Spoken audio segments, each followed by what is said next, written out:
ഹരേ കൃഷ്ണ. സർവം ശ്രീ രാധാകൃഷ്ണാർപ്പണമസ്തു. ഇന്നലെ മഹാശിവരാത്രി ദിവസം. ഇന്നലെയായിരുന്നു മഹാകുംഭമേളയിലെ അവസാനത്തെ അമൃതസ്നാനം, മഹാസ്നാനം. ഞങ്ങൾ തലേ ദിവസം തന്നെ, ശിവരാത്രിയുടെ തലേ ദിവസം തന്നെ ഇവിടുന്ന് 6 മണിക്ക്, ഞങ്ങൾ നിൽക്കുന്ന ആശ്രമത്തിൽ നിന്ന് 6 മണിക്ക് തന്നെ, വൈകുന്നേരം 6 മണിക്ക് തന്നെ ഈ ത്രിവേണി സംഗമത്തിലേക്കുള്ള സ്നാനഘട്ടിലേക്ക് യാത്രയായി. ബ്ലാങ്കറ്റുമൊക്കെ എടുത്തിരുന്നു, ഒരു ജോഡി ഡ്രസ്സും എടുത്തിരുന്നു, കുളിച്ച് കഴിഞ്ഞ് വേഷം മാറാനുള്ളത്. അവിടെ ചെന്നിട്ട് പൂജയ്ക്കുള്ള സാധനമൊക്കെ അവിടെ എല്ലാം ഓരോ സ്നാനഘട്ടിലും വിൽക്കാൻ വെച്ചിട്ടുണ്ട്. ഗംഗാദേവിക്ക് കുങ്കുമവും ആരതി ഒഴിയാനുള്ള ദീപങ്ങളും പുഷ്പങ്ങളും എല്ലാം, അതുപോലെ ഗംഗാജലം ശേഖരിക്കാനുള്ള ബോട്ടിലുകളും ഒക്കെ അവിടെ വിൽക്കാൻ ഉണ്ട്. ഓരോരുത്തർ നാടോടികളായിട്ടുള്ള സ്ത്രീകളും പുരുഷന്മാരും എല്ലാം, വളരെ സാധുക്കൾ ഇങ്ങനെ വിൽക്കാൻ വെച്ചിട്ടുണ്ട്. ഞങ്ങൾ ഇവിടുന്ന് അങ്ങനെ യാത്ര ഏകദേശം ഒരു 10 കിലോമീറ്റർ അകലെയാണെന്ന് തോന്നുന്നു. അതിൽ കൂടുതൽ വരുമെങ്കിലേ ഉള്ളൂ സ്നാനഘട്ടിലേക്ക് പോകുവാൻ. അങ്ങനെ നിരനിരയായി താൽക്കാലികമായി കിട്ടിയ പാലങ്ങളിലൂടെ ഇങ്ങനെ ആൾക്കാർ സഞ്ചരിച്ച് ഒരുപാട് ദശാവതാര ഘട്ട്, അവിടെയാണ് ഗംഗാ ആരതി. അത് ഞാൻ കാണിച്ചായിരുന്നല്ലോ. ഗംഗാ ആരതി നമ്മുടെ ശ്രീ മോദിജിയൊക്കെ ഗംഗാ ആരതി ഒഴിഞ്ഞ സ്ഥലമാണ്. അവിടെ ഏകാദശി ദിവസം ഗംഗാ ആരതി ഉണ്ടായിരുന്നു. ഞാൻ അത് കാണാൻ പോയായിരുന്നു. അതിൻ്റെ വീഡിയോ ഞാൻ ഇട്ടിട്ടുണ്ടായിരുന്നു. അപ്പോൾ അതിൽ കൂടെ ഇങ്ങനെ യാത്ര ചെയ്ത് ഞങ്ങൾ ആദ്യം വന്നിറങ്ങിയ നന്ദി ദ്വാർ, അതുപോലെയുള്ള ഒരു ദ്വാറുണ്ട്, കൽപ്പവൃക്ഷദ്വാർ, നന്ദിദ്വാർ. കൽപ്പവൃക്ഷദ്വാർ ഈ സ്നാനഘട്ടിൽ നിന്നൊക്കെ വളരെ അകലെയാണ്. അങ്ങനെ കുംഭമേളയുടെ ഓരോ വലിയ ദ്വാർ ഇങ്ങനെയുണ്ട്, ദ്വാരം, വലിയ കവാടങ്ങൾ. അതൊക്കെ കടന്ന് പിന്നെ സംഗമ ദ്വാരമുണ്ട്. ഗംഗാദേവിയുടെയും യമുനാദേവിയും സരസ്വതി ദേവിയുടെയും പിക്ചറുകളൊക്കെ വെച്ചുള്ള ഒരു വലിയ ദ്വാർ. അതിലൂടെ കടന്നാണ് നമ്മൾ പോകുന്നത്. അപ്പോൾ ആ സ്നാനഘട്ടിന് കുറച്ച് ഒരു 1/2 കിലോമീറ്റർ കഴിഞ്ഞ ഈ ത്രിവേണി സംഗമമാണ്. അതിന് ഇപ്പുറത്ത് വെച്ച് നമുക്ക് അവിടെ എല്ലാവരും തമ്പടിക്കും. നമുക്ക് 20 രൂപ കൊടുത്താൽ മതി. നമ്മുടെ മേശവിരിയുടെയൊക്കെ പോലെയുള്ള കട്ടി കുറഞ്ഞ പ്ലാസ്റ്റിക് ഉണ്ട്, അതാണ് എല്ലാവരും വാങ്ങുന്നത്. ഞങ്ങളും അത് 2-3 എണ്ണം വാങ്ങി. അവിടെ എല്ലാവരും അടുത്ത് കിടക്കുന്ന ആരാണെന്ന് പോലും നമുക്കറിയില്ല. എല്ലാവരും ബ്ലാങ്കറ്റും ഒക്കെ പുതച്ച്, ഇവിടെ ഈ ആശ്രമത്തിലെ പൂജയുടെ ആരംഭമാണ്, അതാണ് സൗണ്ട് കേൾക്കുന്നത്. അങ്ങനെ അവിടെ തന്നെ കിടന്നു. ഞങ്ങൾ കൊണ്ടുപോയി കവറൊക്കെ എടുത്ത് തലയിണയായിട്ട് വെച്ചിട്ട് ബ്ലാങ്കറ്റ് പുതച്ച് മൂടി. അവരുടെ കൈകളിൽ ഞങ്ങളുടെ കൂടെ 2 പേരൂടെ ഉണ്ടായിരുന്നു. ഒരു രാജസ്ഥാനിൽ നിന്ന് വന്നൊരു അങ്കിൾ, പ്രായമുള്ള ഒരാളാണ്. പക്ഷെ പ്രായമൊന്നും ഇവിടെയുള്ളവർക്കൊന്നും ബാധകമല്ല. അവരുടെ ജരാന്തര കണ്ടിട്ടാണ് ഇവർ പ്രായമുള്ളവരാണെന്ന് മനസ്സിലാകുന്നത്. ആരോഗ്യസ്ഥിതി, അദ്ദേഹം ഒരു ദൃഢഗാത്രനായ വലിയൊരാളാണ്. അദ്ദേഹം ഞങ്ങളുടെ കൂടെ ഉള്ളത് കൊണ്ട് ഞങ്ങൾക്ക് ഒരു മുത്തശ്ശൻ ഞങ്ങളുടെ കൂടെ നടക്കുന്നത് പോലെ ഞങ്ങളെ മുൻപേ നടത്തിക്കൊണ്ട് പിറകെയാണ്, ആൾക്കൂട്ടത്തിൽ പെടാതെ ഞങ്ങളെ കൊണ്ട് നടന്ന് അദ്ദേഹം ഉണ്ടായിരുന്നു. പിന്നെ മറ്റേ ബോംബെയിൽ നിന്ന് വന്ന ഒരു മാഡം ഉണ്ടായിരുന്നു, കനിക എന്ന് പറയുന്നൊരു മാഡം. ആ മാഡം ഈ കുംഭമേള കാലഘട്ടത്തിലെ എല്ലാ അമൃതസ്നാനങ്ങളിലും പങ്കെടുത്ത് അവസാനത്തെ അമൃതസ്നാനത്തിൽ പങ്കെടുക്കാൻ വേണ്ടി അവരുടെ സ്ഥലത്തു നിന്ന് വന്നതാണ്. ഞങ്ങളുടെ ഈ ആശ്രമത്തിലാണ്, ഞങ്ങളുടെ തൊട്ടടുത്ത ബെഡിലാണ് അവർ കഴിഞ്ഞത്. അവരാണ് ഞങ്ങളോട് എല്ലാ കാര്യങ്ങളും വിശദമായിട്ട് പറഞ്ഞതെന്ന് ഇന്നേ നമുക്ക് പോകാമെന്ന് പറഞ്ഞ് പോയത്. അങ്ങനെ ഞങ്ങൾ 4 പേരും ചേർന്ന സംഘമാണ്. ഞങ്ങളവിടെ അവരുടെ ഈ ബ്ലാങ്കറ്റൊന്നും ഇല്ലായിരുന്നു. അവർ വീണ്ടും അവിടെ തന്നെ കച്ചവടക്കാരുണ്ട്, വാങ്ങിച്ച് അവിടെ കിടന്നു. ഏകദേശം ഒരു 12-10 ആയപ്പോഴത്തേക്ക് പോലീസിൻ്റെ ഇങ്ങനെ സൈറൻ മുഴക്കിക്കൊണ്ട് പോലീസൊന്നും അല്ല, അവിടെ പട്ടാളക്കാർ, പിന്നെ റാപ്പിഡ് ആക്ഷൻ ഫോഴ്സുകാർ, പിന്നെ അർദ്ധസൈനിക വിഭാഗങ്ങൾ, എന്തൊക്കെയോ ഉണ്ട്. ഒരു 5 പേരൊക്കെ അടങ്ങുന്നവർക്ക് ഒരു പോലീസ് വീതമാണെന്ന് തോന്നുന്നു.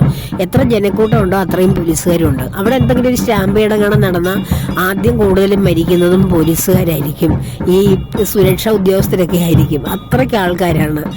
എപ്പോഴും ഹെലികോപ്റ്ററിലുള്ള നിരീക്ഷണവും, ഹെലികോപ്റ്ററൊക്കെ നമുക്ക് കയ്യെത്തി പിടിക്കാൻ ദൂരത്തിൽ പൊക്കത്തിൽ ഇങ്ങനെ നമ്മുടെ തലയ്ക്ക് തൊട്ട് മുകളിൽ കൂടെയൊക്കെയാണ് പോകുന്നത്. നമുക്ക് തോന്നും ഒന്ന് ചാടിയാൽ കിട്ടുമെന്ന്, അതുപോലെ തോന്നും. അപ്പോൾ അങ്ങനെ ഒരു ഭയവും ഇല്ല. നമ്മൾ ഈ പുറത്ത് നിന്ന് പറയുന്നവർ ഇവിടെ ഒത്തിരിയും പേര് മരിച്ചു, അവിടെ തിക്കാണ്, അവിടെ പോകല്ലേ എന്ന് പറയുന്നതൊക്കെ വെറുതെയാണ്.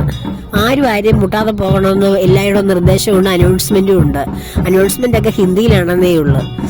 എല്ലായിടും എഴുതി വെച്ചിട്ടുണ്ട്, പരസ്പരം തള്ളോ തൊടുവോ മുട്ടോ ചെയ്യരുതെന്ന്. അതേ പാലിച്ചാണ് എല്ലാവരും പോകുന്നത്. എല്ലാവർക്കും അവനവൻ്റെ സുരക്ഷയല്ലേ വലുത്. ഒരു പ്രശ്നവും ഇല്ല. എത്ര വലിയ തിക്കിനകത്തിലൂടെയാണ് ഞങ്ങൾ സ്നാനഘട്ടിലേക്ക്. അവിടെ കിടന്ന് ഞങ്ങൾ ഇങ്ങനെ ഉറങ്ങിയപ്പോൾ 12:10 ആയപ്പോൾ പോലീസുകാർ ഇങ്ങനെ സൈറൺ മുഴക്കിക്കൊണ്ട് വന്നിട്ട് പറഞ്ഞത് വഴിയാണ്, ഇവിടെ നല്ലൊരു എഴുന്നേറ്റ് പോകും, കുളിക്കൂ പോയി. അപ്പം ഈ ജനത്തിരക്ക് ഒഴിവാക്കാനാകാം, കുളിക്കൂന്നും പറഞ്ഞ് എല്ലാവരെയും അവിടെ കിടന്നവരെയൊക്കെ വഴിയില്ല, റോഡുണ്ട്, നിരന്തരം റോഡുകളാണ്. ആ റോഡിൽ കിടന്നുറങ്ങിയവരെയൊക്കെ എഴുന്നേൽപ്പിച്ചു വിട്ടു.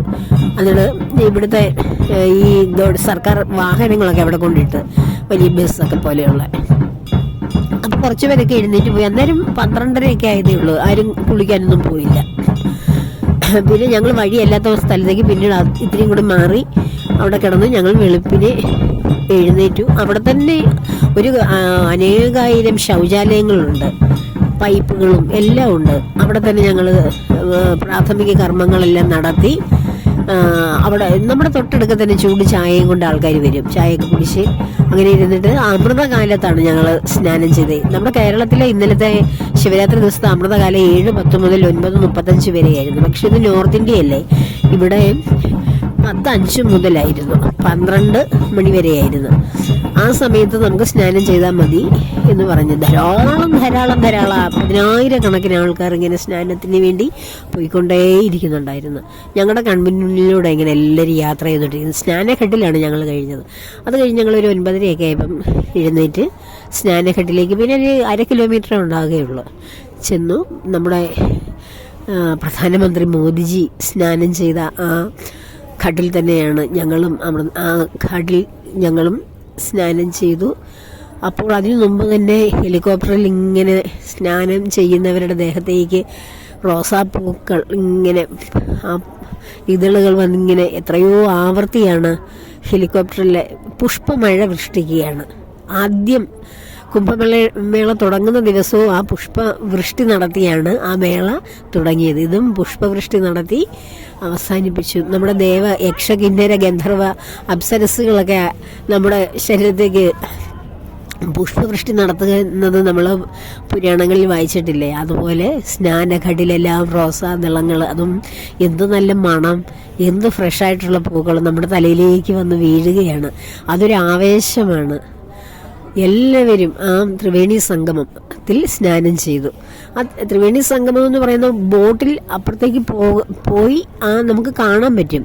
ഇങ്ങനെ വടക്ക് നിന്ന് ഗംഗാനദി അതിവിശാലമായി അതിഘോരമായ താണ്ഡവത്തിൽ പ്രചണ്ഡമായ ആ ഒരു രൂപത്തിൽ ഇങ്ങനെ ഒഴുകി വരുന്നു. അപ്പോൾ അവിടുന്ന് നിന്ന് അങ്ങ് ഭാഗത്ത് നിന്ന് മറ്റൊരു നദി ഇങ്ങനെ ഒഴുകി വരുന്നു, യമുന. അവർ രണ്ടുപേരുടെ സംഗമിക്കുന്ന ആ മുഹൂർത്ത സ്ഥലത്ത് അന്തർഭാഗത്താണ് സരസ്വതി ദേവി ഒഴുകുന്നത് എന്ന് പറയപ്പെടുന്നു. അപ്പോൾ ആ ഒരു സംഗമ സ്ഥാനത്തേക്ക് പോകുന്നതിന് ആദ്യമൊക്കെ 100 രൂപ മതിയായിരുന്നു ബോട്ടുകാർക്ക്.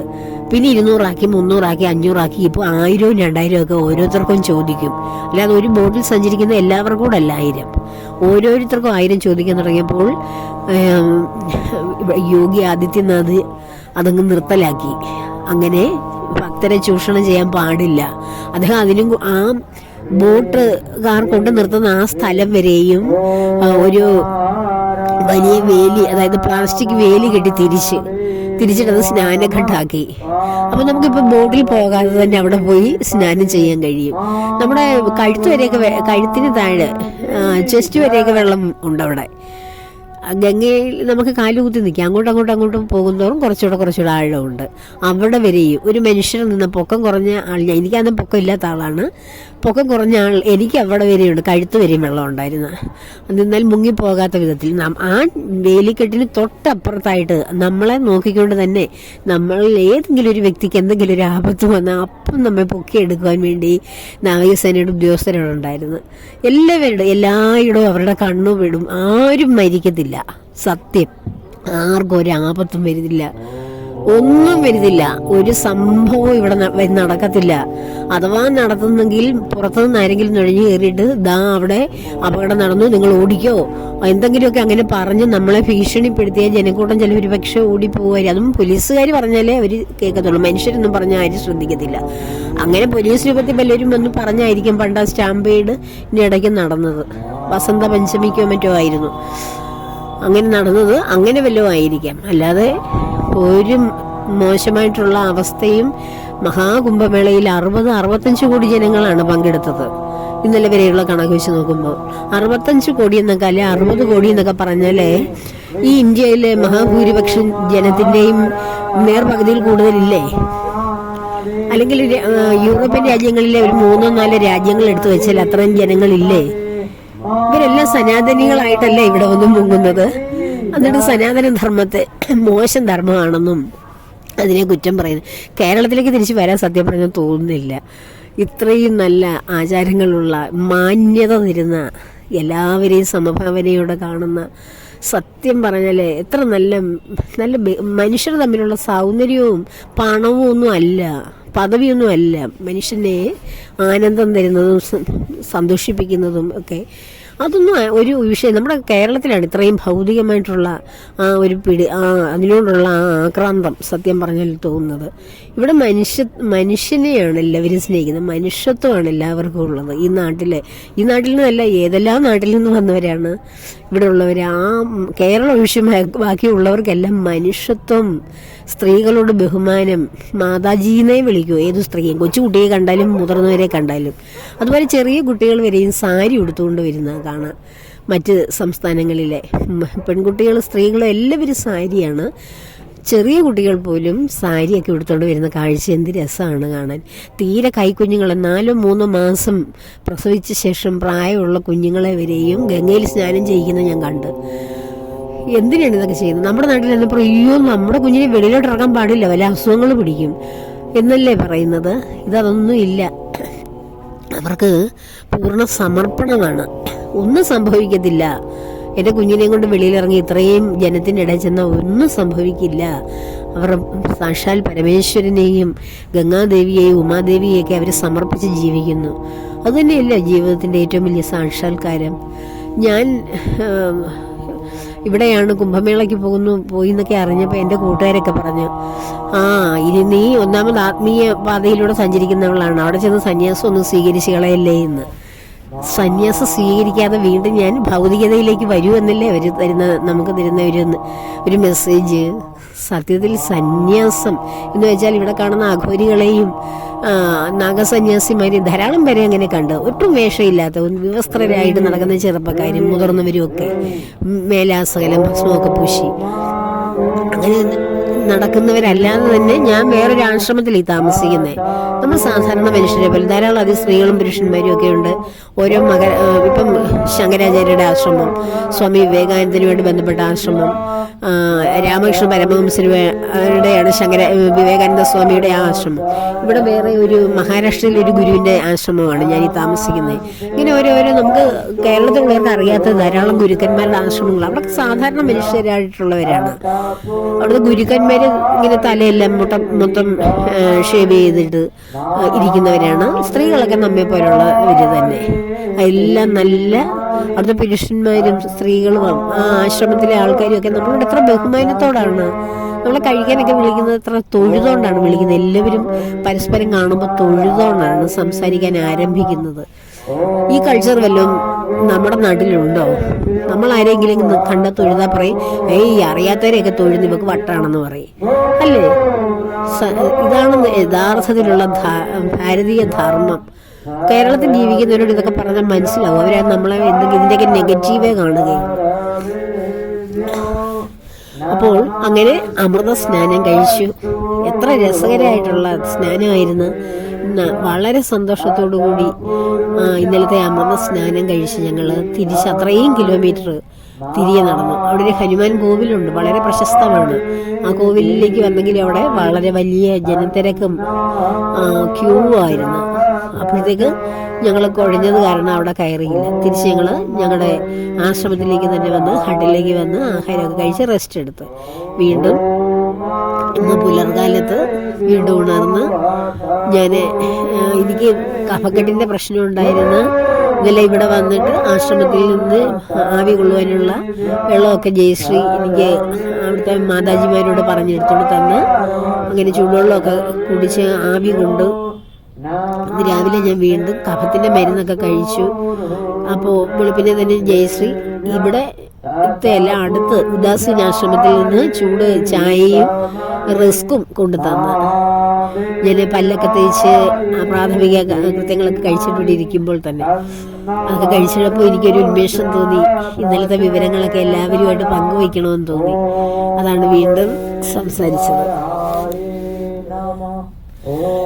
അപ്പോൾ അങ്ങനെ വളരെ സന്തോഷകരമായ ഒരു ദിവസമായിരുന്നു ഇന്നലെയും ഇവിടെ നിൽക്കുന്ന ഓരോ ദിവസവും. ഇനി ഞങ്ങൾ തിരികെ വരുന്നത് നാളെ രാത്രിയിലേക്ക് ഞങ്ങൾ ടിക്കറ്റ് എടുത്തിട്ടുള്ളൂ.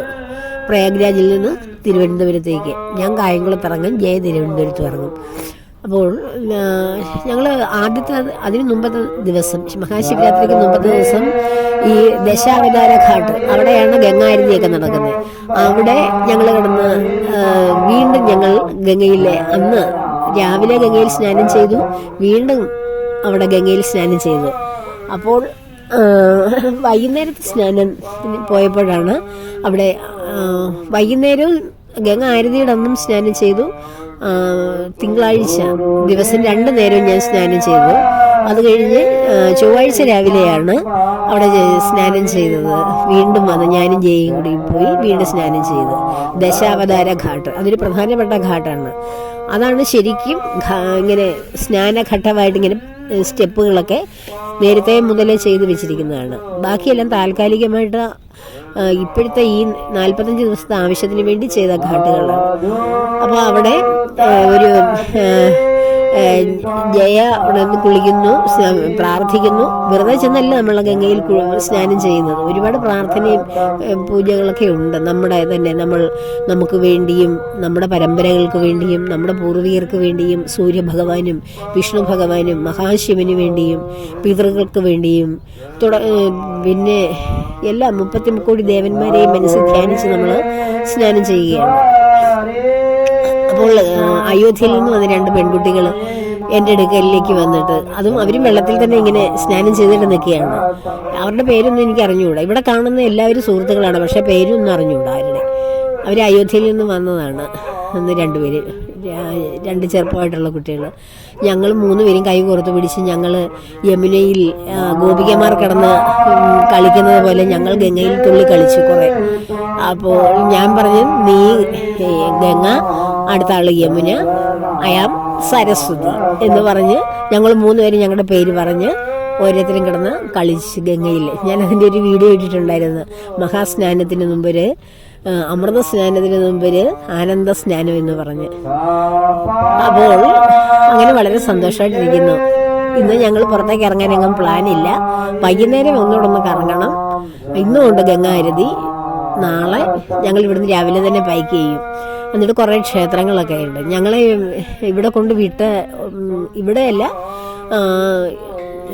പ്രയാഗ്രാജിൻ്റെ ഏകദേശം ഒരു ഈ കുംഭമേള നടക്കുന്നതിൻ്റെ ഏകദേശം ഒരു 3 കിലോമീറ്റർ അടുക്ക വരെയും കൊണ്ട് വിട്ടത് 2 സ്കൂട്ടറുകാരാണ്. ഇവിടുത്തെ സ്കൂട്ടറുകാരുടെയൊക്കെ യാത്ര നമ്മൾ സിനിമയിലൊക്കെ കാണുന്ന പോലെയൊക്കെ യാത്ര ചെയ്യുന്ന ഒരു ബാരിക്കേഡുകൾ വെച്ചിട്ടെല്ലാം പോലീസ് ഇങ്ങനെ വെച്ചിട്ടുണ്ട്. അതിനിടയിൽ ഒരു മനുഷ്യർക്കൊന്നും നടന്നു പോകാനുള്ള ഇടയെ കാണത്തുള്ളൂ. അതിലൂടെയാണ് ഇത്രയും ലഗേജൊക്കെ വെച്ച് ഞങ്ങളെ ബാക്കി വെച്ചുകൊണ്ട് ഓരോ സ്കൂട്ടറുകാർ യാത്ര ചെയ്യുന്നത്. എനിക്ക് തോന്നി, എൻ്റെ കാല് തട്ടുമോ, എൻ്റെ പെട്ടി തട്ടുമോ എന്നൊക്കെ തോന്നി. എവിടെയും ഒരു തട്ടലില്ല. എത്ര സാഹസികമായിട്ടാണ് വണ്ടി ഓടിക്കുക. അവരുടെ പുറകിലിരിക്കാൻ തന്നെ രസം തോന്നി. ഇത്ര സാഹസികമായി വണ്ടി ഓടിക്കുന്നത്. എത്ര തിരക്കുണ്ട് ഇവിടെ. സൈക്കിൾ റിക്ഷയും ഓട്ടോറിക്ഷയും വാഹനങ്ങളൊക്കെ ഇങ്ങനെ നമ്മുടെ റോഡിലൂടെ ഇങ്ങനെ ചീറിപ്പായുകയാണ്. പക്ഷേ സ്കൂട്ടറുകാരാണ് നിരന്തരം പോകുന്നത്. പക്ഷെ നമ്മുടെ നാട്ടിലെ സ്കൂട്ടർ യാത്ര പോലെയൊന്നും അല്ല. വളരെ സാവധാനമാണ് ജനത്തിരക്കിലൂടെ അവർ ഓടുന്നത്. പക്ഷെ അവര് സാഹസികമായിട്ടും വണ്ടി ഓടിക്കും. ഈ കുട്ടികളൊക്കെ ഒരു നിയന്ത്രണം ഇല്ലാതെ ഇവിടുന്ന് അങ്ങോട്ട് ചാടും, അവിടുന്ന് ഇങ്ങോട്ട് ചാടും. ഇവിടെയൊക്കെ തന്നെ സ്റ്റേ ചെയ്യുന്ന കുട്ടികളും ഈ കച്ചവടക്കാരുടെ മക്കളുകളും എല്ലാം പക്ഷെ ഒരു കുട്ടിക്ക് പോലും ഇതേവരെ ഒരു വ്യക്തി പോലും ആക്സിഡന്റിൽ പെടുന്ന ഞങ്ങൾ ഇത്രയും യാത്ര ചെയ്തിട്ട് കണ്ടിട്ടില്ല. നമ്മൾ തൊട്ട് മുമ്പിൽ വണ്ടിയുടെയോ ഓട്ടോറിക്ഷയുടെയോ സ്കൂട്ടറിന്റെ മുമ്പിൽ നമ്മൾ വന്ന് പെട്ടാൽ പോലും നിനക്ക് പറഞ്ഞ ജോലിയില്ല, കണ്ണ് കാണില്ലേ എന്നൊക്കെയല്ലേ നമ്മുടെ കേരളത്തിൽ ചോദിക്കുന്നത്. ഇത് അവരവിടെ നിർത്തും വണ്ടി, ആ നിമിഷം നിർത്തിയിട്ട് നമ്മൾ പോയിട്ടേ പോത്തുള്ളു. ഇത് കുംഭമേളയിലെ കാര്യമല്ല, റോഡിൽ കൂടെ പോകുമ്പോഴത്തെ കാര്യമാണ് പറഞ്ഞത്. അങ്ങനെ എത്ര നന്നായിട്ട് വണ്ടി ഓടിക്കുന്നു, ഒരു ആക്സിഡന്റ് ഇവിടെ ഒന്നും സംഭവിക്കത്തില്ല. നമ്മുടെ നാട്ടിൽ പോലെ പാഞ്ഞ് ജീവൻ മരണ പോരാട്ടം നടത്തി വണ്ടി ഓടിക്കുന്ന ആരെയും കണ്ടിട്ടില്ല. ഞാനും കുറച്ച് വേഗത്തിൽ ഓടിക്കുന്നതാണ്, പക്ഷെ ഞാൻ ആരെയും തട്ടിയിട്ടില്ല, ആരുടെയും തട്ട് കൊണ്ടിട്ടുമില്ല, ആരെയും തട്ടിയിട്ടുമില്ല. ഞാൻ തന്നെ ബ്രേക്കൊക്കെ അല്ലെങ്കിൽ എന്തെങ്കിലുമൊക്കെ ചെറിയ പ്രശ്നങ്ങളൊക്കെ ഉണ്ടായിട്ട് ഇങ്ങനെ ചെറുതായിട്ട് വണ്ടി ഒന്ന് ചെറുതായിട്ടൊന്ന് ചരിയുകയൊക്കെ ചെയ്തിട്ടേ ഉള്ളൂ. പക്ഷെ നമുക്ക് നന്നായിട്ട് വണ്ടി ഓടിക്കാൻ അറിയാവുന്നവരും വണ്ടി നല്ല കണ്ടീഷനിൽ വേണമെങ്കിൽ നമുക്ക് ഒരിക്കലും ഒരു പ്രശ്നം ഉണ്ടാകത്തില്ല.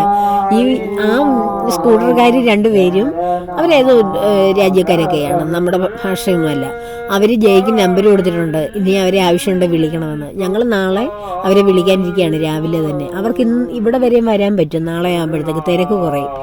അപ്പം ഞങ്ങൾ അവരുടെ കൂടെ, ഇവിടെ കുറേ ക്ഷേത്രങ്ങളൊക്കെ ഉണ്ട് കാണാൻ. റെയിൽവേ സ്റ്റേഷനിൽ ഞങ്ങളുടെ സ്ഥാപനങ്ങളൊക്കെ ഇങ്ങനെ സൂക്ഷിക്കാൻ പ്രത്യേക സ്ഥലമുണ്ട്, പൈസ കൊടുത്ത് സൂക്ഷിക്കുന്ന സ്ഥലം. അവിടെ വയ്ക്കിച്ചിട്ട് ഞങ്ങൾ നാളെ മൊത്തം അവരോടൊപ്പം ഓരോ ക്ഷേത്രങ്ങൾ കാണാനുള്ള ഒരു കറക്കം പ്ലാൻ ചെയ്ത് വെച്ചേക്കുന്നു. ഭഗവാൻ അനുഗ്രഹിക്കട്ടെ. അതിനുശേഷം വൈകുന്നേരം 9:30-ക്കാണ് ഞങ്ങളുടെ ട്രെയിന്. അതിന് കയറിയിട്ട് എനിക്ക് 2-ാം തീയതി രാത്രിയിലെ അവിടെ വീട്ടിലെത്താൻ പറ്റത്തുള്ളൂ. ജയിക്കും അന്ന് രാത്രി തന്നെ വീട്ടിലെത്താം. അപ്പം ഞങ്ങളുടെ യാത്ര, ഞങ്ങളുടെ ഈ അനുഭവങ്ങൾ എല്ലാം വളരെ സന്തോഷകരമായിരിക്കുന്നു. വളരെ ഭഗവാന്റെ ഏതോ ജന്മത്തിലെ എൻ്റെ അടിയങ്ങളുടെയൊക്കെ ഏതോ ജന്മത്തിലെ പുണ്യമാണ് ഭഗവാൻ തന്ന ഈ സ്വർഗീയമായ ഈ വിരുന്ന്. നമുക്ക് ടിക്കറ്റ് ബുക്ക് ചെയ്ത് കഴിഞ്ഞ് വന്ന് ഒരു 1.5 ആഴ്ച കഴിഞ്ഞപ്പോൾ യോഗി ആദിത്യനാഥിൻ്റെ ഒരു മെസ്സേജ് വന്നിരുന്നു. കുംഭമേളയിലേക്ക് സ്വാഗതം എന്ന് പറഞ്ഞ 2-3 വരികൾ.